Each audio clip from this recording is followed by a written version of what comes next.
আসসালামু আলাইকুম প্রিয় দর্শক, সবাই কেমন আছেন? আলহামদুলিল্লাহ, সবার দতে আমিও ভালো আছি। ক্রোয়েশিয়ার জারগেব সিটিতে এই পারমিট হতে লেট হয় বা অন্যান্য সিটিতে পারমিট বের হতে লেট হয় না, এই বিষয় নিয়ে এবং ভিসার রেশিও এবং টিআরসি কার্ড এবং পারমিট পাসপোর্টে ভিসা স্টিকার ভিসা পাওয়ার পর এটা সঠিক কি ফেক এবং পিআর, এ সম্বন্ধে আজকে আমি আমার ইনফরমেশন তুলে ধরবো। মিস্টার আজিজ 365 ব্লকে আপনাদের স্বাগতম। যারা আমার চ্যানেলকে এখনও সাবস্ক্রাইব করেন নাই তারা অতি শীঘ্রই সাবস্ক্রাইব করে নেবেন এবং যারা সাবস্ক্রাইব করেছেন তাদেরকে অসংখ্য ধন্যবাদ। সো আর দেরি না করে আমার মূল বিষয়ে আমি চলে যাচ্ছি। অনেকেই আমাকে বলেছেন, প্রশ্ন করেছেন, জারগেব সিটিতে আপনার পারমিট বের হতে এত লেট হয় কেন এবং অন্যান্য সিটিতে পারমিট বের হতে কত সময় লাগে। অনেকেই প্রশ্ন করেছেন, সেই প্রশ্নের উত্তর আমি আজকে এখানে আপনাকে বলবো। আসলে জারগেব সিটি হচ্ছে ক্রোয়েশিয়ার মেইন সিটি। তো জারগেব সিটিতে পারমিট বের হতে আপনার যদি সঠিকভাবে পারমিটের জন্য অ্যাপ্লাই করা হয় তাহলে 4 থেকে 5 মাস সময় লাগে জারগেব সিটি থেকে পারমিট বের হতে।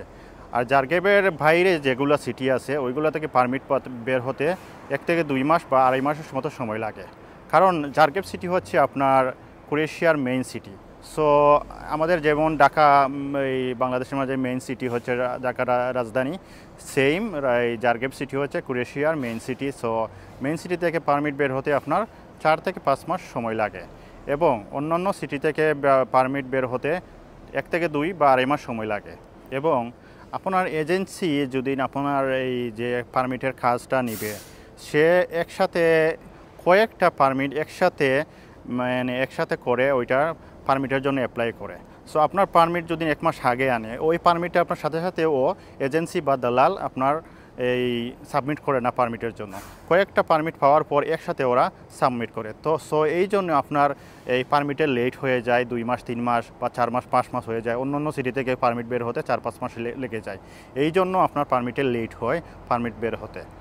সো এই ধরনের এজেন্সিকে বলবেন, আপনার পারমিট যেদিন থেকে দিয়েছে, আপনি যেদিন থেকে ওর সাথে কন্ট্যাক্ট করবেন সেদিন থেকে ওর কতদিন সময় লাগবে, একেবারে আপনি ফার্স্ট থেকে লাস্ট পর্যন্ত কতদিন সময় লাগবে ওর সাথে আপনি কন্ট্যাক্ট করে নেবেন।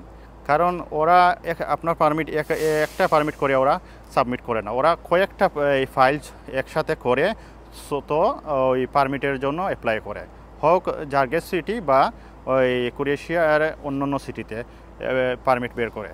আর জারগেব সিটিতে আপনার পারমিটটা কম বের হয়, কিন্তু অন্যান্য সিটিগুলো থেকে পারমিটগুলো বের হয় বেশি। দ্বিতীয় যেটা আমি এখন বলবো আপনাদেরকে, অনেকেই বলেছেন ক্রোয়েশিয়াতে আপনার ভিসা হতে কতদিন সময় লাগে।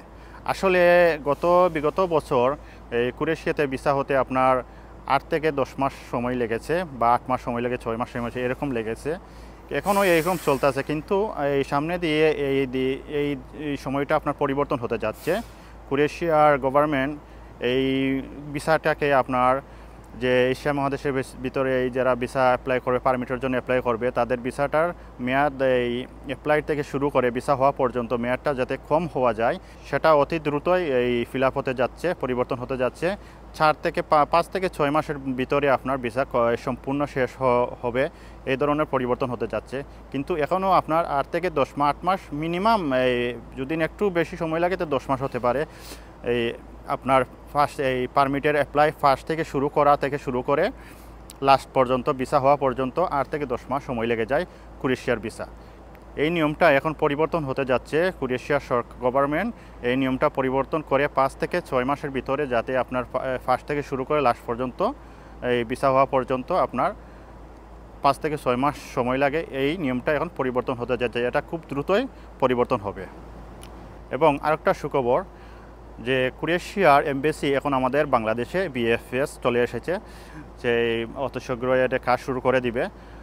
সো এই বছর বাংলাদেশ থেকে বা বিভিন্ন দেশ, এশিয়া মহাদেশের বিভিন্ন দেশ থেকে ভিসার রেশিওটা অনেক ভালো ক্রোয়েশিয়ার ক্ষেত্রে। যারা সঠিকভাবে ক্রোয়েশিয়ার জন্য অ্যাপ্লাই করবেন পারমিট পেয়ে, সো তাদের ভিসা অতি দ্রুতই হয়ে যাবে ইনশাল্লাহ।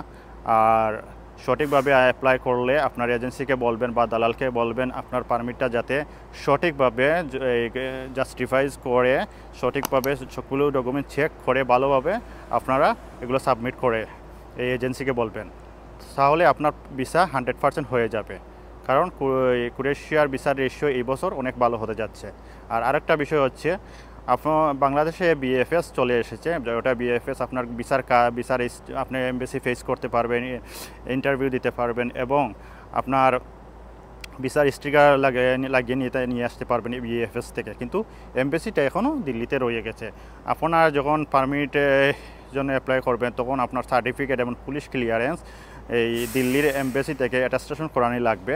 সেক্ষেত্রে আপনি যদি নিজে যান তাহলে ভালো, আর যদি আপনি নিজে যাইতে চান না তাহলে এজেন্সিকে বললে ওইটা পুলিশ ক্লিয়ারেন্স বা সার্টিফিকেট অ্যাটাস্টেশন করে নিয়ে আসতে পারবে। সেক্ষেত্রে আপনাকে এই খরচটা বহন করতে হবে। এখন যেটা আমি বলবো এটা অত্যন্ত গুরুত্বপূর্ণ। সে বিষয়ে যাওয়ার আগে আমার ছোট্ট একটা রিকোয়েস্ট, যদি আমার ভিডিওটি আপনাদের কাছে ভালো লাগে এবং উপকৃত করে তাহলে লাইক, কমেন্ট, শেয়ার করে রাখবেন এবং আপনার বন্ধু বান্ধবদেরকে শেয়ার করে রাখবেন, যাতে তারা যদি ক্রোয়েশিয়াতে আসতে চায় তাহলে আমার ভিডিওটা দেখে যদি উপকৃত হয় তাহলে ওরা কিছু ইনফরমেশন জানবে।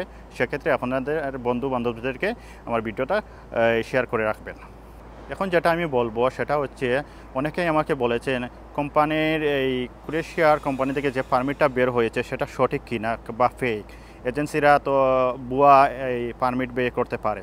সেক্ষেত্রে আমি আপনাদেরকে বলবো, আপনারা যখন পারমিটটা আসবে, আপনারা পারমিট আসার পর পারমিটের নিচে কোম্পানির নামটা পাবেন।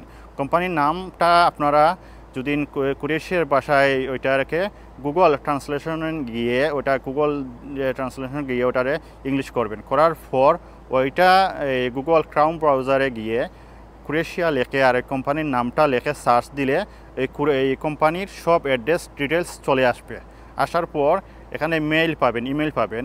ইমেল পাওয়ার পর এই ইমেইলে আপনার কোম্পানির আপনার যে পাসপোর্ট দিয়ে আপনার পারমিটটা বের হয়েছে সেই পাসপোর্ট অনুযায়ী বা পারমিট অনুযায়ী আপনার নাম, আপনার বয়স এবং আপনার পাসপোর্টের যা অ্যাড্রেস আছে সম্পূর্ণ দিয়ে ফিল আপ করে এবং পরবর্তীতে যে পারমিটটা আছে সেই পারমিটের পিক তুলে ইমেইলে এটা সেন্ড করে দেখবেন। আর ওইটা সাবজেক্ট দিবেন ক্রোয়েশিয়া ভিসা পারমিট।